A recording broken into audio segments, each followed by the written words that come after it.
Yampaye umugeni mwiza, izina rye ni Maruhutsa, yarashitse kabisa aranduhutsa kabisa, izina niwe muntu.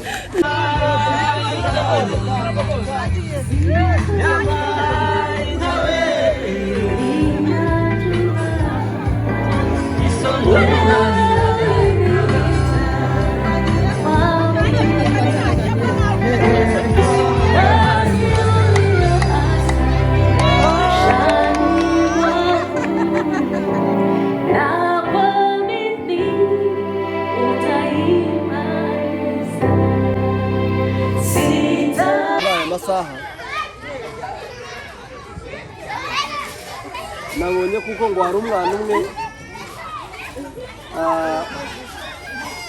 ngo baramukurikije bakabona abavyeyi gusaba basigaye bita kuri ujya mutoya agera ngo havuga ngo wende wende bakimukuye none ngo akabahagaraje ku kwidirisha ngo aravuga ngo reka yitibure vyibura arebe ko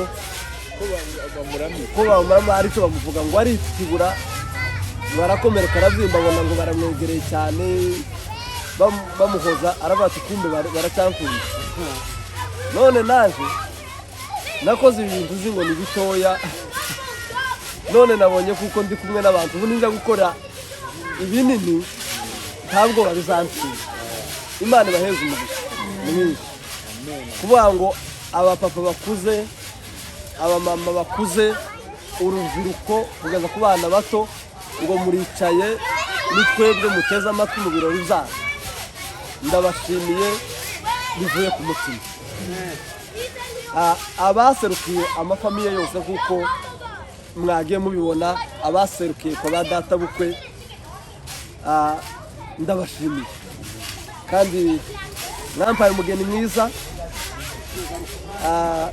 izina rye ni Maruhutsa yarashitse kabisa aranduhutsa kabisa izina niwe muntu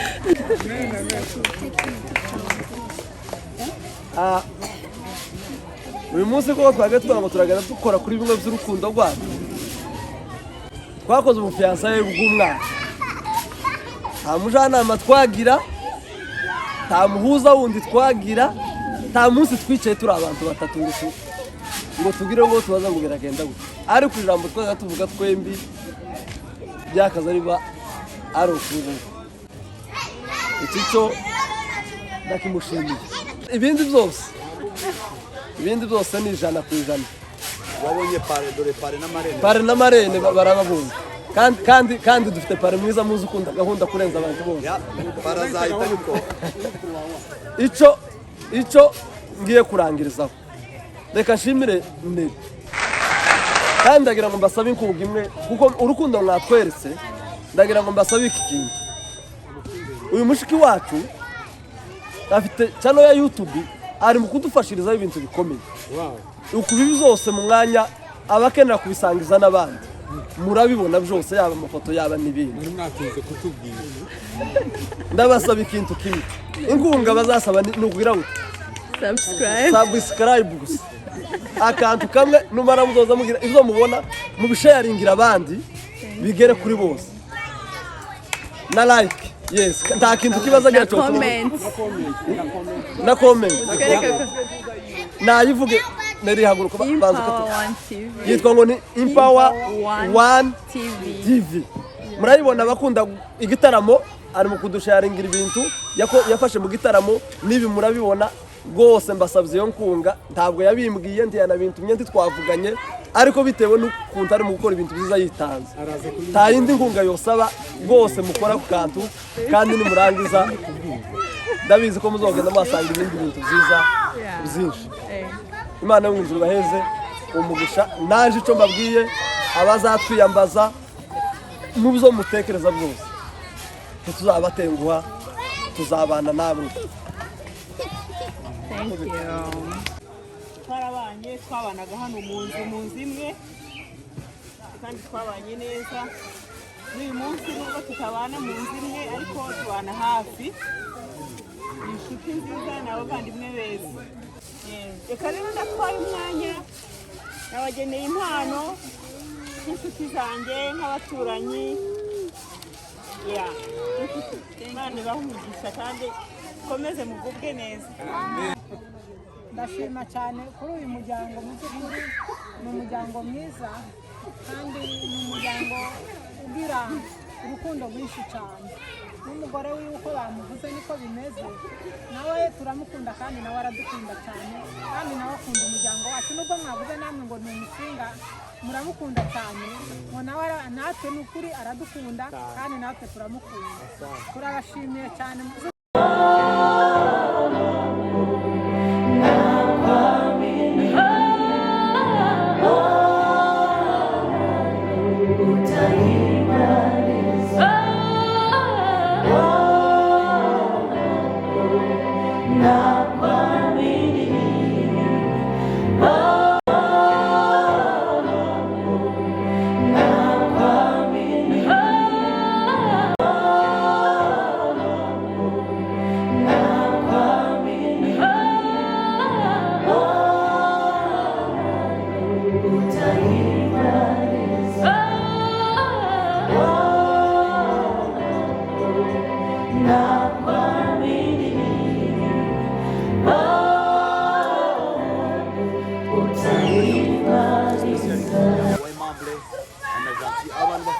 bafite umwihariko, bafite umutima, ukuntu karagiteri zabo ni nziza cyane. Abantu bashobora kunanirwa kubana n'aba bantu bombi, sinzi ko ari undi bashobora kubana nabo. So icyo nicyo mbazi. Aimable ni umuntu, uko Pastor Stephen abivuze, ni umuntu iyo mujyananye wumva kuri muri kumwe n'umugabo, bivuge ngo aragenda wese. So iyo muganira izo muvuganye aba ari umugabo aragenda. Ubwo bene abantu ni sawa kabisa. Aimable n'umuryango sinavuganye n'uwacu gutanga inka, ariko simbirangiza, ndavuga igice kimwe tuzovugane tuzamuhereza inka. Urayemeye? Arayemeye.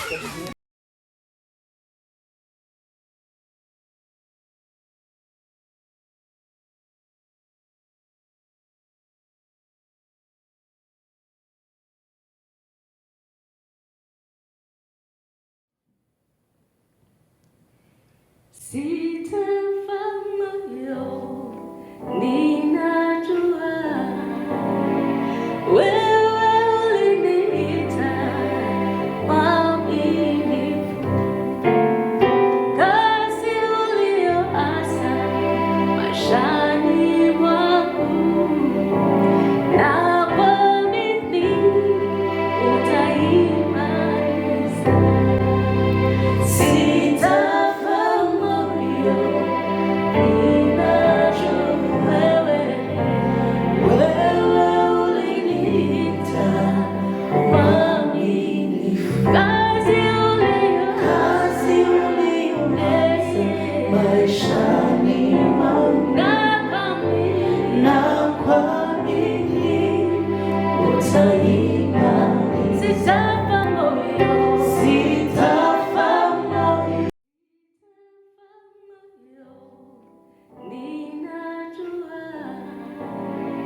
Well,